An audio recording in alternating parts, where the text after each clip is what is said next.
Eykha salavadi, torchachem umasachem, verivchem. Shabbat Shalom. This week we read Parshat Devarim, and as always, it's the Shabbat that's before Tisha B'Av or on Tisha B'Av, and coincidentally or not so coincidentally, the Parsha has a pasuk that begins Eykha, as does the Megillah Eykha that we read on Tisha B'Av, and Chazal tell us there are three Eychot. There's the Eykha of Moshe Rabbeinu, Eykha Salavadi, the Eykha of Yeshaya, Eykha Telazonah, and the Eykha of Yirmiyahu, Eykha Yeshva Badad. I want to talk today about just what Moshe Rabbeinu was complaining about. Eykha Salavadi, Torchachem u'Ma'asachem v'Rivchem. It's clear from the context that he's complaining about the judicial system in which he stands at the head and is responsible. But just what is the torcha, the tircha, that he's complaining about, this bothersome feature of the Batei Mishpat, of the Batei Dinim, which he has set up and is, I said, it stands at the head and is responsible for. Most Meforshim, and many Meforshim anyway, including such great Meforshim as the Ramban, draw an analogy between Parshat Devarim and Parshat Yitro, and it makes sense because the continuation of the Parsha here in Devarim talks about Vasim Alechem Shekloni, that Moshe appointed justices and judges, as is described in in Parshat Yitro. But I have a different understanding, because as I think I pointed out in an earlier video, when you look at Parshat Yitro, Moshe is not complaining at all. It's Yitro who says that there's a problem. Moshe is sitting there. There's a huge line over the horizon of people waiting to have their cases heard.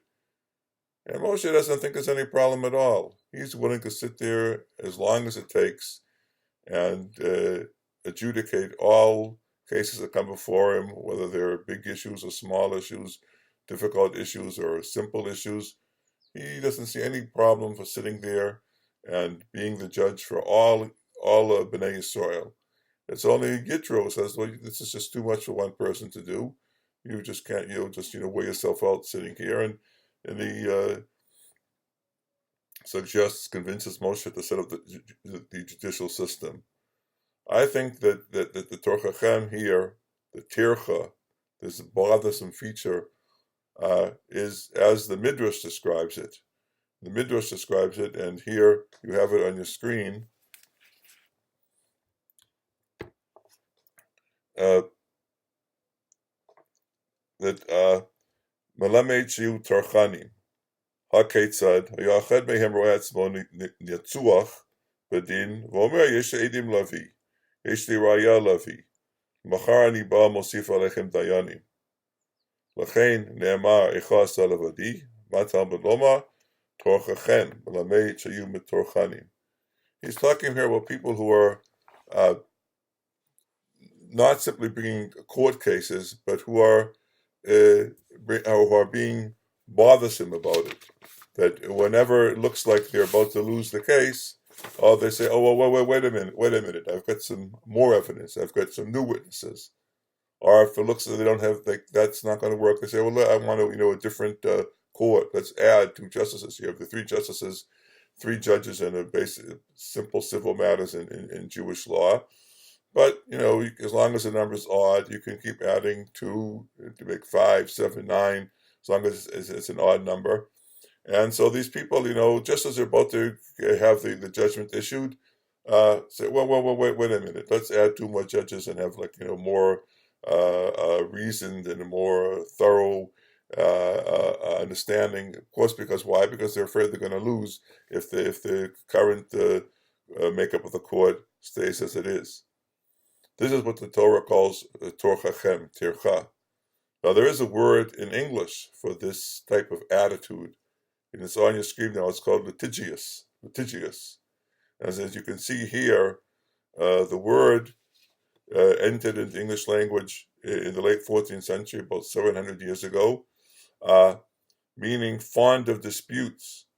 But it comes from the word from the Latin meaning contentious, quarrelsome.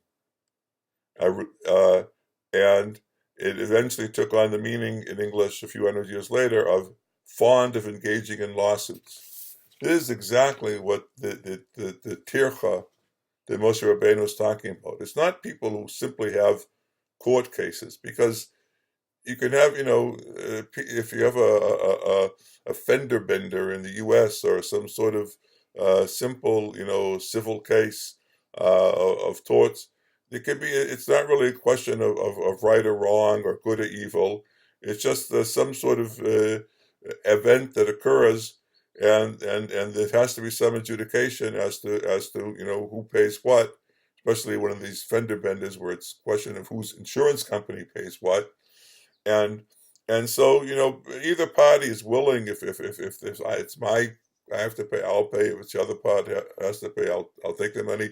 If we have to split, I'll split. But we need an institution, a court, and a system of law to have the rules fixed in place and applied fairly, so that we can settle these issues and move on.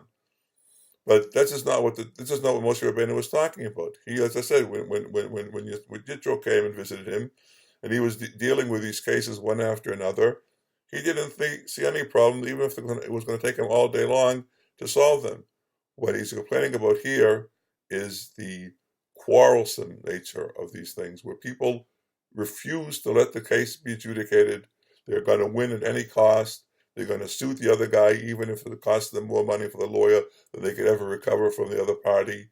They're going to bother the court to postpone the judgment until they have some new evidence. They got some new documents. They've got some new witnesses. They're going to try and go in a different court, or a different court of law, or find a different judge or something. Just these things drag on forever, and this is the quarrelsome and bothersome nature of that Moshe Rabbeinu is talking about. And in fact, there was a sort of a feeling among many people that the USA was a country that suffered from litigiousness. But to the extent this can be studied, there was a statistical report put out about 20 years ago in Germany in 1998. I don't know exactly what criteria they used to determine it. And as you can see on your screen, the leading country for cases that's good, where we simply have a list of statistics of cases per 1,000, is Germany, Sweden, followed by Israel. That is not at all surprising. Israel is unfortunately a litigious country, litigious society. Not only are there people who are eager to sue one another, not only are there lawyers who, because there are so many lawyers and the field is so crowded, are out to convince people to sue each other so they can have business, but the courts themselves, because of this aggressive judicial activism, associated mainly with one of our former Chief Justice here, in which the courts themselves stick their noses in all sorts of political affairs that are really none of their business, and lead to the case where everyone all political parties, not just the politicians and the civil activists, but even our real enemies, people who are actively involved trying to destroy the state and kill Jews, have recourse to the judicial system. So the judicial system pops up and everywhere, is involved in every dispute, is clogged with a tremendous amount of cases, some of which they have no business at all being adjudicated by the courts, and others are simply being delayed forever by people who know how to do this, because they want to simply wear out the opponent rather than actually win a court case by making a good case of themselves with evidence and so forth. So this year, as we move to Tisha B'Av, we want to have a meaningful fast and a meaningful day of reflection and tshuva.